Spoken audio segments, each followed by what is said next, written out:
Capítulo 12. A manhã seguinte não foi tão ruim quanto eu esperava.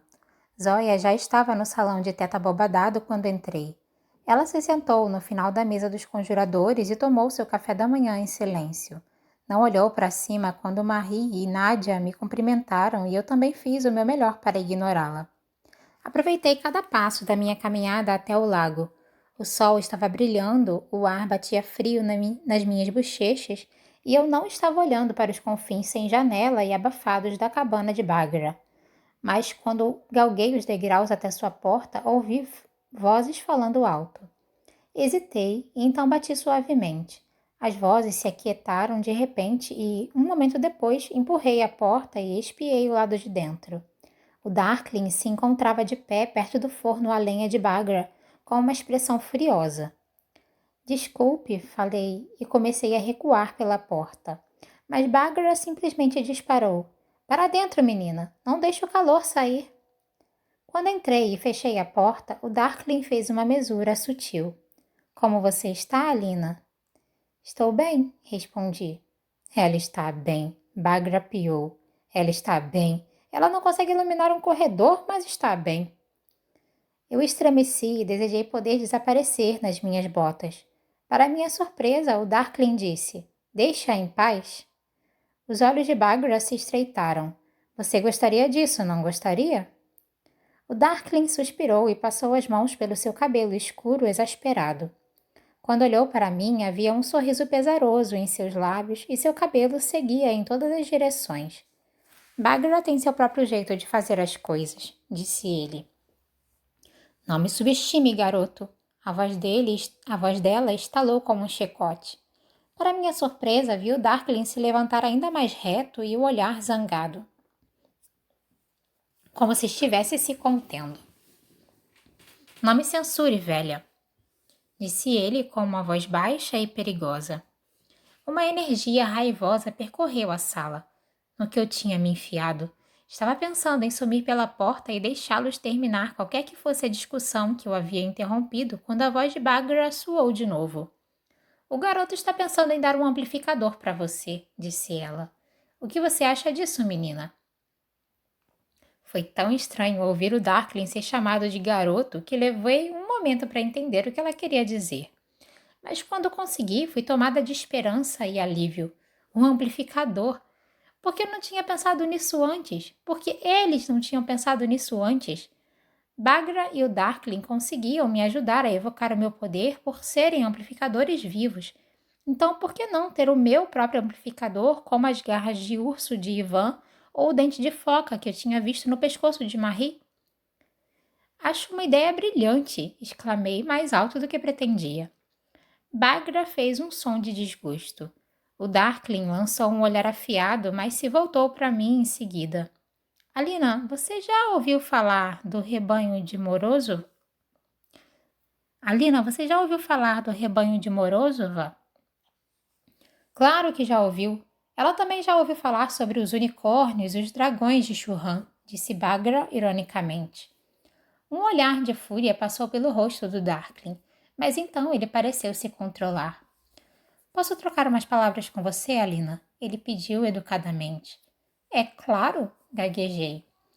Bagra bufou novamente, mas o Darkling a ignorou, me pegou pelo cotovelo e me levou para fora da cabana, fechando a porta atrás de nós com firmeza. Quando tinha andado uma curta distância pelo caminho, ele soltou um grande suspiro e passou as mãos pelo cabelo novamente. Aquela mulher, ele murmurou. Foi difícil não rir. O quê? Disse ele cauteloso. Eu nunca vi você tão despenteado. Bagra tem esse efeito nas pessoas. Ela foi sua professora também? Uma sombra cruzou seu rosto. Sim, disse ele. Então, o que você sabe sobre o rebanho de Morozova? Eu mordi o lábio. Bem, você sabe. Ele suspirou. Apenas histórias infantis? Eu dei de ombros, me desculpando. Tudo bem, disse ele. O que você se lembra dessas histórias? Eu pensei, relembrando a voz de Anacuia nos dormitórios tarde da noite. Eles eram cervos brancos, criaturas mágicas que apareciam somente no crepúsculo. Não são mais mágicos do que nós, mas são antigos e muito poderosos. Eles são reais? Perguntei incrédula. Não mencionei o fato de não estar me sentindo muito mágica ou poderosa ultimamente. Acho que sim. Mas Bagra discorda. Ela geralmente acha as minhas ideias ridículas. Do que mais você se lembra? Bem, eu disse com uma risada. Nas histórias de Anacuia, eles podiam falar, e se um caçador os capturasse e poupasse suas vidas, eles concediam desejos. Ele riu. Foi a primeira vez que ouvi a risada dele, um som grave e agradável que percorreu o ar. Bem, essa parte definitivamente não é verdadeira. Mas o resto é? Reis e Darklings vêm procurando pelo rebanho de Morozov há séculos. Meus caçadores dizem ter visto sinais deles, embora nunca tenham visto as próprias criaturas. E você acredita neles? Seu olhar cor de ardósia foi frio e firme. Meus homens não mentem para mim. Senti um arrepio deslizar por minha espinha. Sabendo o que o Darkling podia fazer, eu tampouco teria interesse em mentir para ele. Certo, falei desconfortável. Se o cervo de Morozova puder ser capturado, seus chifres poderão ser transformados em um amplificador. Ele esticou a mão e tocou na minha clavícula. Mesmo aquele breve contato foi suficiente para me enviar um choque de certeza. Um colar? Perguntei, tentando imaginá-lo, ainda sentindo o toque de seus dedos na base da minha garganta. Ele assentiu. O mais poderoso amplificador já conhecido. Meu queixo caiu. E você quer dá-lo para mim? Ele assentiu de novo. Não seria mais fácil eu ter uma garra ou uma presa ou, eu não sei, praticamente qualquer outra coisa? Ele balançou a cabeça. Se temos qualquer esperança de destruir a dobra, precisamos do poder do cervo. Mas talvez se eu tivesse um para praticar... Você sabe que não funciona dessa maneira. Eu sei? Ele franziu o senho. Você não tem lido sua teoria? Eu o olhei e resmunguei. Existe muita teoria. Ele me surpreendeu com um sorriso. Esqueço que você é nova nisso. Bem, eu não, murmurei. É tão ruim assim? Para minha vergonha, senti um nó bem na garganta. Eu o engoli. Bagra deve ter contado que não consigo evocar nenhum simples raio de sol sozinha. Isso acontecerá, Alina. Não estou preocupado. Não está? Não. E mesmo que estivesse, uma vez que tenhamos o cervo, isso não importará mais. Senti uma onda de frustração. Se o amplificador podia me tornar uma grixa de verdade, então eu não queria esperar por algum tipo de chifre mitológico. Eu queria um real, e agora? Se ninguém encontrou o cervo de Morozov todo esse tempo, o que o faz pensar que irá encontrá-lo? Perguntei. Porque é o destino. O cervo foi destinado a você, Alina. Eu posso sentir isso. Ele olhou para mim. Seu cabelo continuava uma bagunça e na luz do sol da manhã ele parecia mais bonito e mais humano do que nunca. Acho que estou pedindo para confiar em mim, disse ele. O que eu devia fazer? O que eu deveria dizer? Eu não tinha uma escolha de fato. Se o Darkling queria que eu fosse paciente, eu teria que ser paciente. Tudo bem, falei, finalmente, mas se apresse. Ele riu novamente e sentiu um rubor prazeroso chegar às minhas bochechas. Então a expressão dele ficou séria. Eu espero por você há muito tempo, Alina, disse ele. Você e eu mudaremos o mundo. Eu ri de nervoso. Eu não sou do tipo que muda o mundo. Apenas espere, disse ele suavemente, e quando olhou para mim com seus olhos de quartzo cinza, meu coração deu um pequeno pulo. Pensei que ele ia dizer mais alguma coisa, mas ele se afastou de forma abrupta, um olhar preocupado em seu rosto. Boa sorte com suas aulas, disse. Fez uma leve mesura e se virou para caminhar de volta pela trilha até o lago, mas só deu alguns passos antes de se virar para mim de novo. Alina, disse ele. Sobre o cervo? Sim? Por favor, mantenha segredo. A maioria das pessoas pensa que ele é apenas uma história infantil e eu odiaria me passar por idiota. Não direi nada, prometi. Ele assentiu uma vez e, sem falar mais nada, se virou e foi embora. Eu olhei para ele. Sentia-me um pouco tonta, sem saber por quê. Quando olhei para cima, Bagra estava na entrada de sua cabana me observando. Sem qualquer razão, eu corei. Ela bufou e também me deu as costas. Após a minha conversa com o Darkling, visitei a biblioteca na primeira oportunidade. Não havia qualquer menção ao cervo em nenhum dos meus livros de teoria, mas achei uma referência a Ilha Morozova, um dos primeiros e mais poderosos Grishas. Também havia muito material sobre amplificadores. Os livros eram bastante claros sobre o fato de que um Grisha só poderia ter um amplificador em seu período de vida, e que uma vez que o amplificador pertencesse a um Grisha, ele não poderia ser usado por mais ninguém. O Grisha reivindica o amplificador, mas o amplificador também reivindica o Grisha. Uma vez feito, não pode haver outro. Os similares se atraem e o laço é formado. A razão para isso não ficou totalmente clara para mim, mas parecia ter algo a ver com uma verificação do poder Grisha. O cavalo tem velocidade, o urso, força, o pássaro tem asas. Nenhuma criatura tem todos esses dons ao mesmo tempo, e assim o mundo é mantido em equilíbrio. Amplificadores são parte desse equilíbrio, não um meio de subvertê-lo, e cabe a cada Grisha se lembrar disso ou sofrer as consequências. Outro filósofo escrevera: por que um amplificador só pode possuir? Por que um Grisha só pode possuir um amplificador? Eu responderei com esta pergunta: o que é infinito? O universo e a ambição do homem. Sentada sob a cúpula de vidro da biblioteca, pensei no herege negro. O Darkling tinha dito que a dobra das sombras era o resultado da ambição de seu ancestral. Era isso que os filósofos queriam dizer com consequências? Pela primeira vez me ocorreu que a dobra era o único lugar onde o Darkling era impotente, onde seus poderes não significavam nada. Os descendentes do herege negro tinham sofrido por sua ambição. Ainda assim, eu não podia deixar de pensar que Ravika é que tinha pagado com seu sangue. O outono se tornou inverno, e os ventos frios desfolharam os galhos dos jardins do palácio. Nossa mesa ainda estava cheia de frutas frescas e flores vindas das estufas grixas, onde eles criavam seu próprio clima.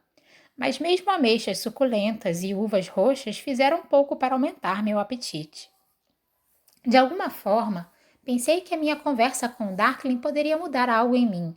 Queria acreditar nas coisas que ele tinha dito, e parada perto do lago quase tinha acreditado. Mas nada mudou. Eu ainda não podia fazer uma evocação sem a ajuda de Bagra. Ainda não era uma verdadeira Grisha. Apesar disso, me sentia um pouco menos miserável a esse respeito. O Darkling tinha me pedido para confiar nele. E se ele acreditava que o cervo era a resposta, então tudo o que eu podia fazer era ter esperança de que ele estava certo. Eu ainda evitava praticar com os outros conjuradores, mas deixei Marie e Nadia me arrastarem para o Banya algumas vezes e para um dos balés no grande palácio. Deixei inclusive Jenya colocar um pouco de cor nas minhas bochechas. Minha nova atitude enfureceu Bagra. Você nem está mais tentando, ela gritou. Você está esperando que algum cervo mágico venha salvar você? Esperando pelo seu colar bonito? Você também devia esperar que um unicórnio colocasse a cabeça no seu colo, sua coisa estúpida. Quando ela começou a reclamar comigo, eu apenas dei de ombros. Ela estava certa. Eu estava cansada de tentar e falhar. Eu não era como os outros Grishas e era hora de aceitar isso. Além disso, alguma parte rebelde dentro de mim gostava de deixá-la agitada. Eu não sabia que punição Zoya tinha recebido, mas ela continuou a me ignorar. Tinha sido barrada nas salas de treinamento e ouvi dizer voltaria para Kirbisk após os festejos de inverno. Ocasionalmente, eu a flagrava olhando para mim ou rindo por trás da mão com seu pequeno grupo de amigas conjuradoras, mas tentei não me abalar com isso. Ainda assim, não conseguia me livrar da sensação de falha. Quando veio o primeiro floco de neve, acordei para encontrar um novo Kefta esperando por mim na minha porta. Era feito de lã pesada, azul da cor da noite, e tinha um capuz forrado de pele dourada e espessa. Eu o vesti, mas era difícil não me sentir uma fraude. Depois de beliscar meu café da manhã, fiz a caminhada familiar para a cabana de Bagra. Os caminhos de cascalho, limpos da neve pelos infernais, brilhavam sob o sol fraco de inverno. Eu já tinha percorrido quase todo o caminho até o lago quando uma serviçal me alcançou. Ela me entregou um pedaço de papel dobrado e fez uma reverência antes de correr de volta pelo caminho. Reconheci a letra de Genia. A unidade de Malin-Ortsev ficou estacionada no posto avançado de Chernast, no norte de Tisbia, por 6 semanas. Ele é listado como saudável. Você pode escrever aos cuidados do regimento dele. Os embaixadores de Kerk estão enchendo a rainha de presentes. Ostras e maçaricos das rochas empacotados em gelo seco, repulsivo, e doces de amêndoas. Trarei alguns de noite.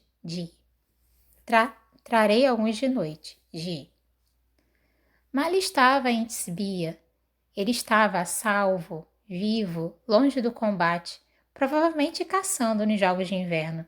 Eu deveria me sentir agradecida, deveria estar feliz. Você pode escrever aos cuidados do regimento dele. Eu vinha escrevendo para o regimento dele havia meses.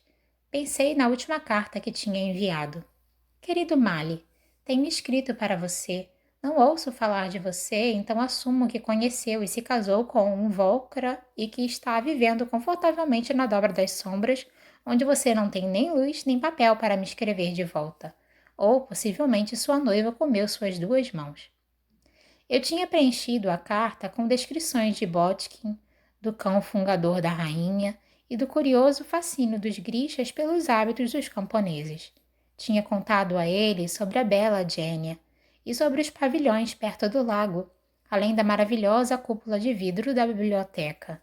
Contei a ele sobre a misteriosa Bagra e sobre as orquídeas na estufa e também sobre os pássaros pintados acima da minha cama. Mas não tinha contado a ele sobre o cervo de Morozova, sobre o fato de ser um desastre como Grisha ou que ainda sentia a falta dele todo dia. Ao terminar, havia hesitado e depois rabiscado às pressas um post-scriptum. Não sei se você recebeu minhas outras cartas. Este lugar é mais bonito do que posso descrever, mas eu trocaria tudo isso por uma tarde com você pulando pedras na lagoa de Trivka. Por favor, me escreva. Mas ele tinha recebido as minhas cartas. O que tinha feito com todas elas? Ele ao menos tinha se importado em abri-las? Será que tinha suspirado constrangido quando chegaram a 5ª, a 6ª e a 7ª carta? Eu me encolhi. Por favor, escreva, Mali. Por favor, não me esqueça, Mali.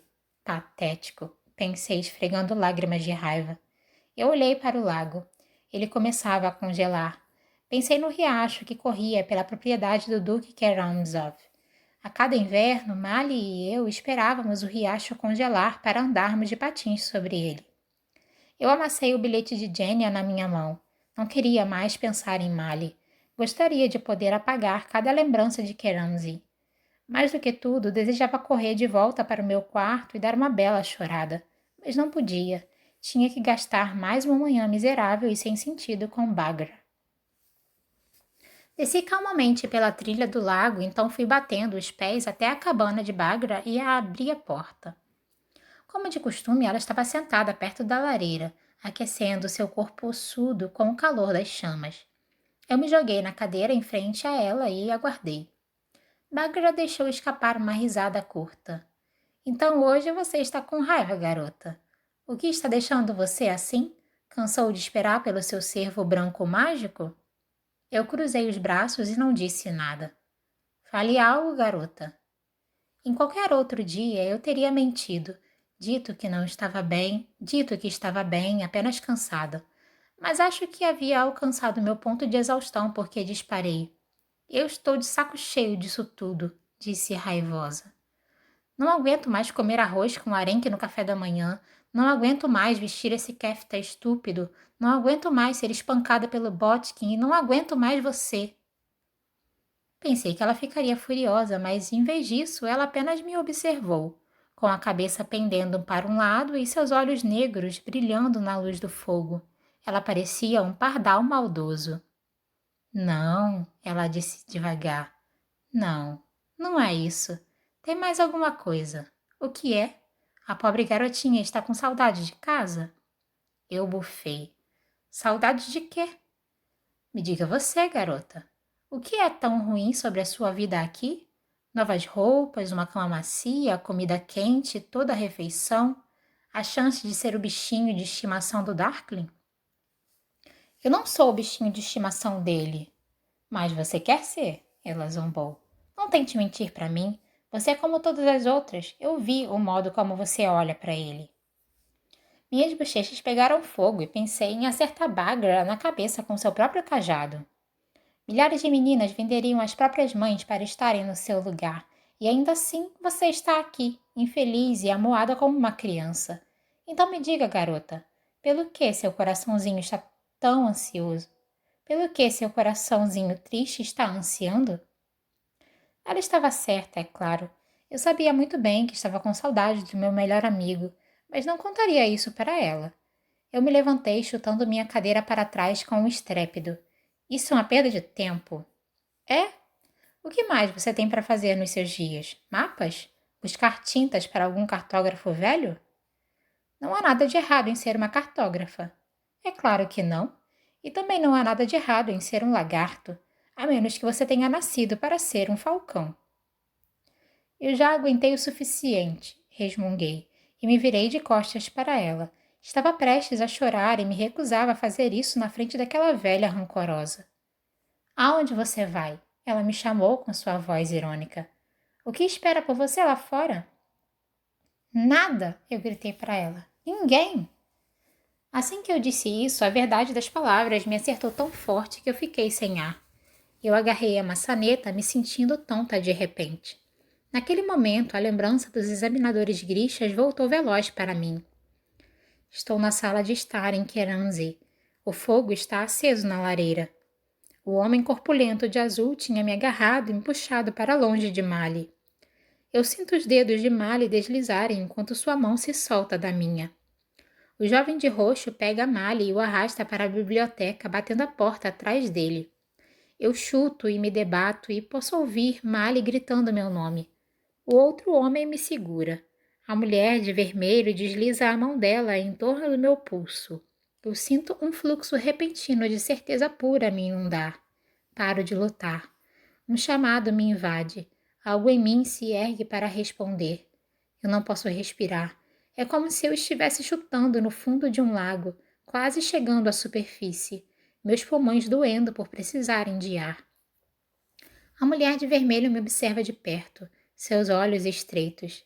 Eu ouço a voz de Mali pela porta da biblioteca. Alina! Alina! Eu então percebo. Sei que somos diferentes um do outro. Terrivelmente, irrevogavelmente diferentes. Alina! Alina! Eu faço minha escolha. Agarro firme a coisa dentro de mim e a empurro de volta para baixo. Mali! Eu grito e começo a me debater outra vez.